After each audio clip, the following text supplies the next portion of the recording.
بسم الله الرحمن الرحيم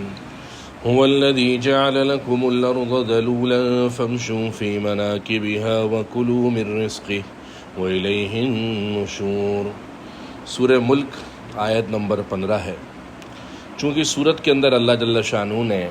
جہاں دوسری مضامین کا ذکر کیا وہیں پر توحید اور قدرت خداوندی کا تذکرہ کیا ہے، تو آج سے جو آیت بھی پڑھی گئی اس کے اندر اسی کا تذکرہ ہے کہ اللہ تعالیٰ نے تمہارے لیے زمین کو نرم کر دیا ہے۔ فَامْشُوا فِي مَنَاكِبِهَا، لہذا اس زمین کے راستوں کے اندر چلو، وَكُلُوا مِن رِزْقِهِ،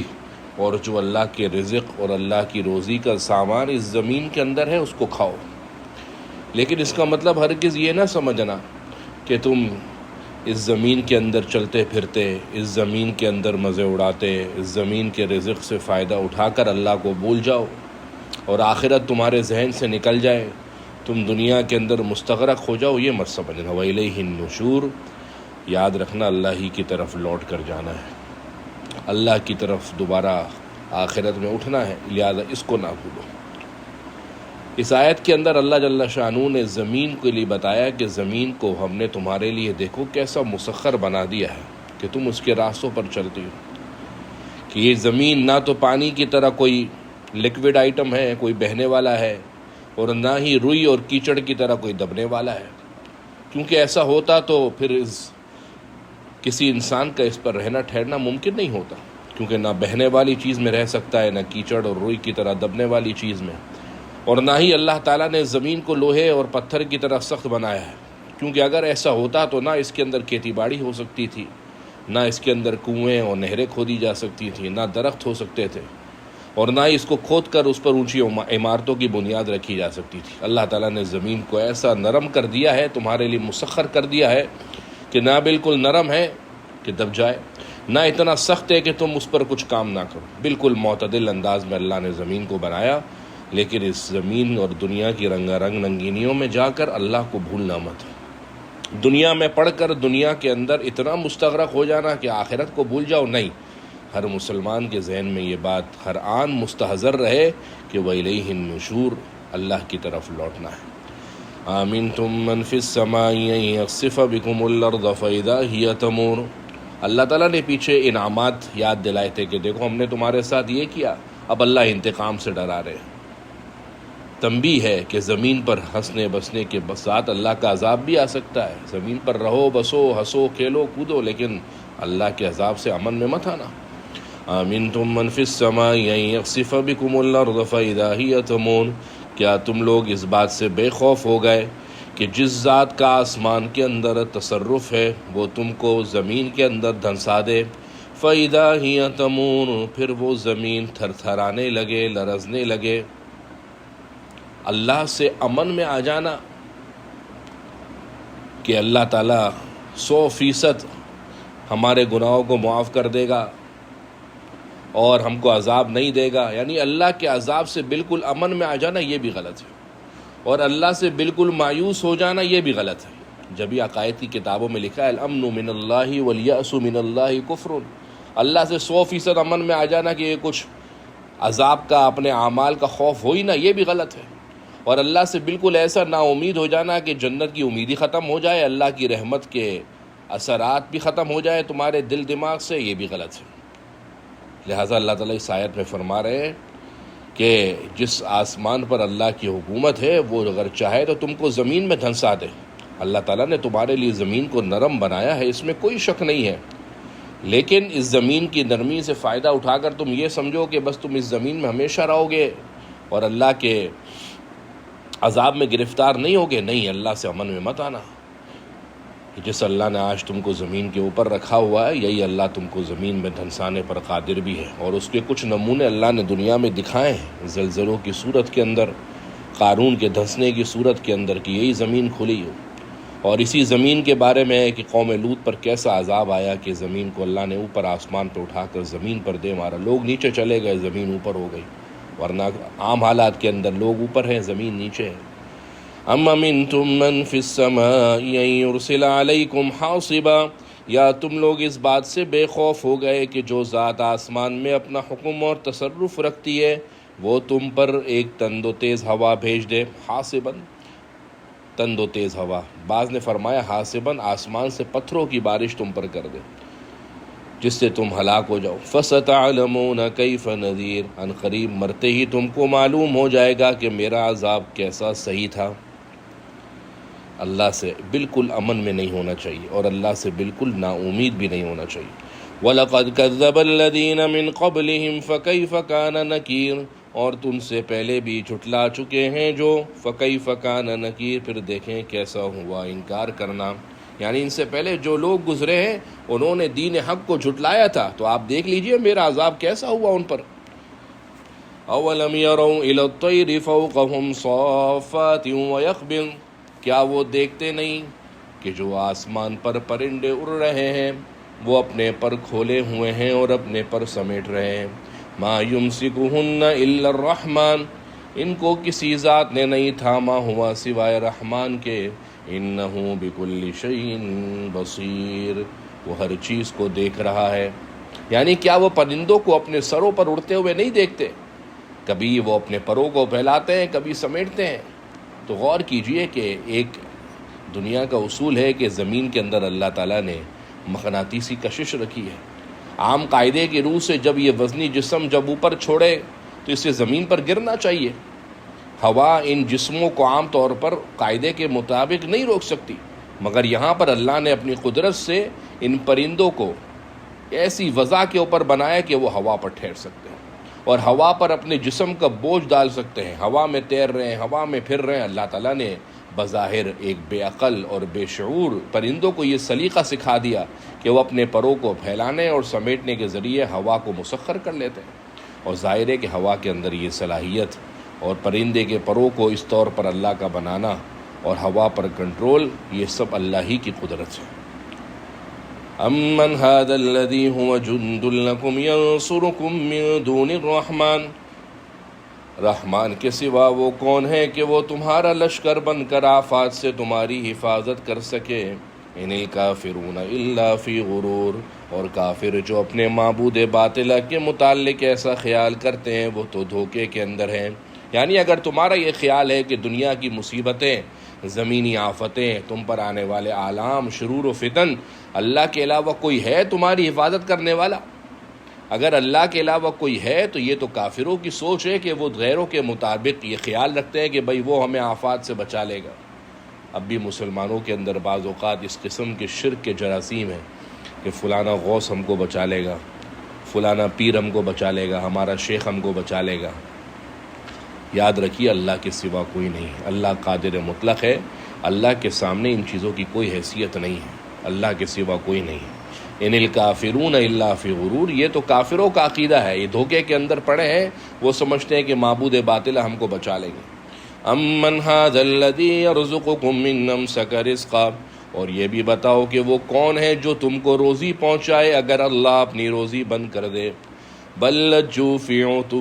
ونفور، لیکن یہ لوگ سرکشی اور حق سے نفرت کے اوپر جم رہے ہیں۔ یعنی اللہ اگر روزی نہ دینا چاہے، کسی بندے کو روزی اللہ نہ دینا چاہے تو کون ہے جو تم کو رزق دے گا؟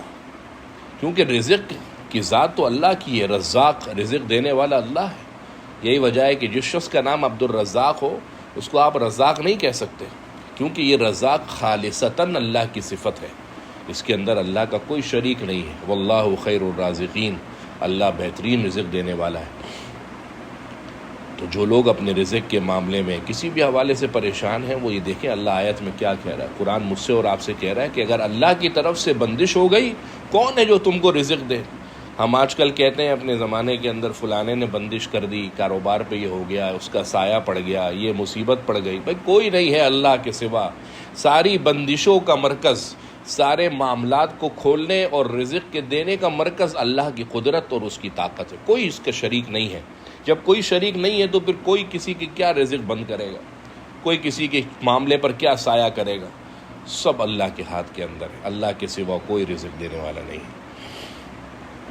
افمن یمشی مکبا علی وجہہ اہدی امن یمشی سویا علی صراط مستقیم، اس کے اندر اللہ تعالیٰ اس آیت میں کافر اور مومن کی مثال دے رہے ہیں کہ ایک شخص ہے وہ راستے کی ناہمواری کی وجہ سے ٹھوکریں کھاتا ہوا منہ کے بل گرتا ہوا چل رہا ہے، اور اس کے مقابلے میں ایک شخص ہے من یمشی سویا علی صراط مستقیم، جو بالکل سیدھا منزل مقصود پر راستے پر چل رہا ہے، سیدھا ایک ہموار راستے کے اوپر چل رہا ہے۔ یہی حال مسلمان اور کافر کا ہے کہ مومن کے چلنے کا راستہ سیدھا دین ہے، چلتا بھی ہے افراط اور تفرید سے، بدعات سے، گناہوں سے بچ کر سیدھا ایمان کے راستے پر چلتا ہے، اور کافر کے چلنے کا راستہ گمراہی ہے، جبھی چلتے کے وقت کبھی خوف ہے، کہیں ہلاکت ہے، گر جاتا ہے۔ اللہ تعالیٰ اس مثال کے ذریعے سمجھانا چاہ رہے ہیں کہ جس طریقے سے وہ شخص جو راستے کی ناہمواری کی وجہ سے ٹھوکریں کھا رہا ہے وہ منزل مقصود پر نہیں پہنچ سکتا، اس کے مقابلے میں وہ شخص جو سیدھے راستے پر جا رہا ہے وہ منزل مقصود پر جلدی پہنچ جائے گا۔ تو مسلمان کی مثال سیدھے راستے پر چلنے والے کی تیسی ہے کہ وہ منزل مقصود پر جلدی پہنچ جاتا ہے۔ قل اے نبی آپ کہہ دیجئے هو الذی انشأکم، اللہ ہی وہ ذات ہے جس نے تم کو بنایا، وجعل لکم السمع والابصار والافئدہ، اور بنائے تمہارے کان، آنکھیں اور دل، قلیلا ما تشکرون، مگر بہت ہی کم لوگ ہیں جو تم میں شکر کرتے ہیں۔ یعنی اللہ نے سننے کے لیے کان، دیکھنے کے لیے آنکھیں، سمجھنے کے لیے دل دیا ہے تاکہ حق بات کو حق مان کر ان تمام صلاحیتوں کو ان کے ٹھیک مصرف میں خرچ کرو۔ آنکھ کا مصرف یہ ہے کہ صحیح ان جگہوں پر دیکھے جہاں اللہ نے دیکھنے کا کہا ہے، ان جگہوں پر نہ دیکھے جہاں رب نے منع کیا ہے۔ غیر محرم عورت پر مرد نگاہ نہیں ڈال سکتا، غیر محرم مرد کے اوپر عورت نگاہ نہیں ڈال سکتی۔ حکم ہے کہ ایمان والوں نظری نیچے کر لو۔